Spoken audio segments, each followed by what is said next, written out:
been Russian military's principal individual weapon for nearly 7 decades, and it is a testimony to the brilliance of the design that it defies replacement and instead lends itself to further modification. The most important change to the original AK design took place in the 1970s with the adoption of the AK-74, which, instead of the original 7.62mm intermediate round, used a lighter 5.45mm high-velocity round, which gave the weapon greater accuracy and improved lethality. The AK-74 in turn gave way to the 1990s vintage AK-74M, which introduced composites to the design, giving it that characteristic black rifle look, and included a number of other improvements to improve its durability and facilitate the use of night vision and aiming devices. Now the Russian military is facing a choice of whether to stick to the time-tested design or to adopt a new assault rifle that would replace the venerable AK. The list of AK-74 challengers is a long one. The first proposed replacement was the Nikonov AN-94 Abkhan, whose remarkable 2-round burst technology was unfortunately offset by the weapon's complexity. More recently, the Ratnik individual soldier system, profiled in an earlier edition of the Russian Defense Report, prompted the Russian military to solicit proposals for the AK-74 follow-on. 2 rifles were entered, the AEK-971, whose balanced action design virtually eliminated recoil, and the Kalashnikov concern's AK-12, which was designed by Vladimir Zlobin. After a prolonged series of trials, the Russian Ministry of Defense made a decision in February 2015 in favor of Kalashnikov's AK-12. The AK-12 combines its predecessor's best qualities with improved accuracy and ergonomics. Its design allows the operator to perform key operations, like releasing the magazine or manipulating the safety and selector switch with one hand and without the need to take the finger off the trigger. The AK-12 is also better suited to accept a variety of attachments, such as sighting devices, laser designators, forward hand grips, night vision devices, and the associated mounts, such as the Picatinny rail, which has become a world standard and without which no modern rifle can do without. In addition to the standard AK-74 and RPK magazines, the AK-12 can use the newly designed 60-round and 90-round magazines. Does that mean that the Izhmash plant will soon be churning out millions of AK-12 rifles to replace the AK-74 series weapons currently in service? It does not appear likely. Part of it has to do with Russia's ongoing budget pinch, which has forced revisions to a number of other defense procurement plans. But the bigger reason is that the AK-12 just does not offer enough of an advantage to warrant such a dramatic rearmament. Russia is not unique in that respect. The US military has held several major competitions to identify a successor to the M16 and M4 weapons, and yet these rather flawed rifles will continue in service for decades to come, because the potential replacement's performance advantage is insufficient to warrant the cost. The May 2016 decision to equip the newly formed National Guard with AK-74M rifles is one of the indicators that the Russian leadership is instead opting in favor of continued modifications of existing rifles with the designation of AK-74M3. Several hundred of these rifles, referred to at the time as AK-74M Obvez, were seen already during the victory parade in May 2015. The AK-74M3 introduces a new buttstock design, a new hand grip, and changes to the receiver cover to facilitate the use of Picatinny rails, in addition to other improvements. The AK-12, on the other hand, will most likely be purchased in relatively small numbers for use by specialized and elite units, much as the way the US and other NATO countries issue more advanced and expensive designs to its elite forces while retaining older weapons in service.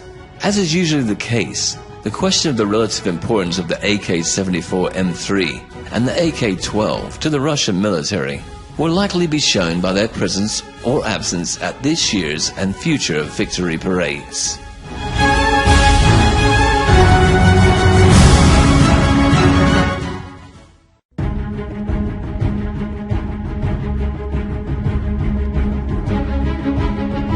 Russian Special Operations, Spetsnaz, units have a long history of accomplishment dating to as far back as the Spanish Civil War. However, until recently, their role was mainly conceived as providing support to the concurrent ground forces through the collection of intelligence and the destruction of key facilities in the enemy operational and strategic rear. With the end of the Cold War, the likelihood of lengthy land campaigns involving huge armies has diminished. The danger of nuclear escalation means that major powers are unlikely to commit their armed forces to conflicts where they might encounter other major powers' forces on the battlefield. The decay of the post-Cold War globalization world order means more countries slipping into state failure and falling prey to radical non-state actors using terror and other forms of unconventional warfare against which conventional forces are a less than ideal tool of coercion. Finally, the political and financial costs of placing large ground formations in combat means that air power has become the preferred military and political instrument, in large part thanks to the legal fiction promoted by the US and NATO that airstrikes do not represent violations of the target country's sovereignty. The above-mentioned developments have only enhanced the importance of special operation troops around the world, and Russia is not an exception. Where conventional forces cannot be used due to their inability to operate covertly, special operations troops make an attractive choice which can help to avoid the danger of military or political escalation. Russia's special ops troops have demonstrated that ability when, under their polite people guise, they ensured that the people of Crimea were able to exercise their right to vote on their and their region's future.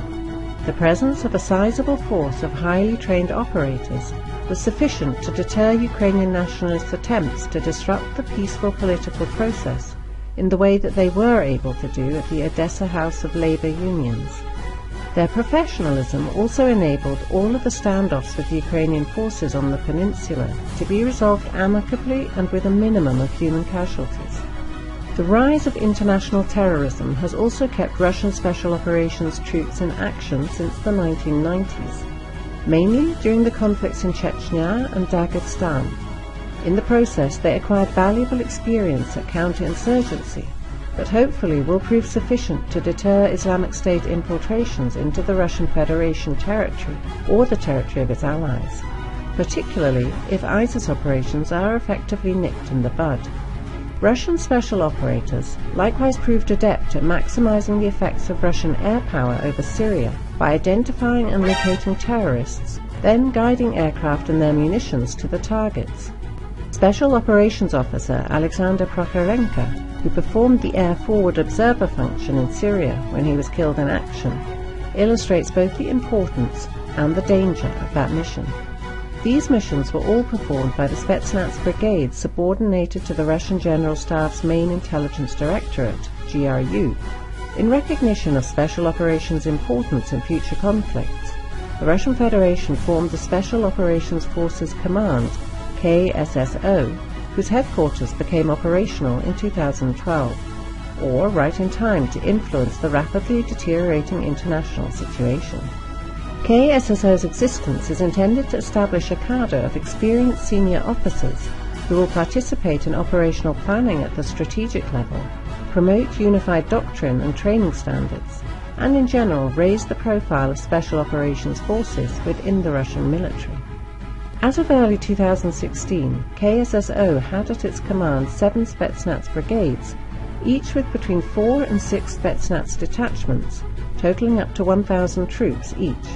2 additional brigades will be formed by 2020, and the number of special operations troops assigned to individual military districts will likewise be increased, though the KSSO's control will not extend to the National Guard Special Ops troops or the specialized naval Spetsnaz detachments. Because of the high demands of their missions, Spetsnaz troops undergo a lengthy selection and training process. Due to parachute training and the generous provision of wheeled light armored vehicles like the Tiger or the BTR-82A, as well as light utility vehicles and ATVs, these units possess high strategic and operational mobility, though their lack of artillery or tank support means that they cannot sustain lengthy battles without support by friendly militias or armies, or the airborne forces which represent the next level of escalation.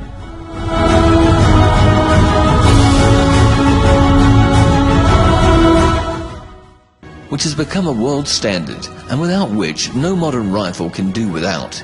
In addition to the standard AK-74 and RPK magazines, the AK-12 can use the newly designed 60-round and 90-round magazines. Does that mean that the Izhmash plant will soon be churning out millions of AK-12 rifles to replace the AK-74 series weapons currently in service? It does not appear likely. Part of it has to do with Russia's ongoing budget pinch, which has forced revisions to a number of other defense procurement plans. But the bigger reason is that the AK-12 just does not offer enough of an advantage to warrant such a dramatic rearmament. Russia is not unique in that respect. The US military has held several major competitions to identify a successor to the M16 and M4 weapons. And yet these rather flawed rifles will continue in service for decades to come, because the potential replacement's performance advantage is insufficient to warrant the cost. The May 2016 decision to equip the newly formed National Guard with AK-74M rifles is one of the indicators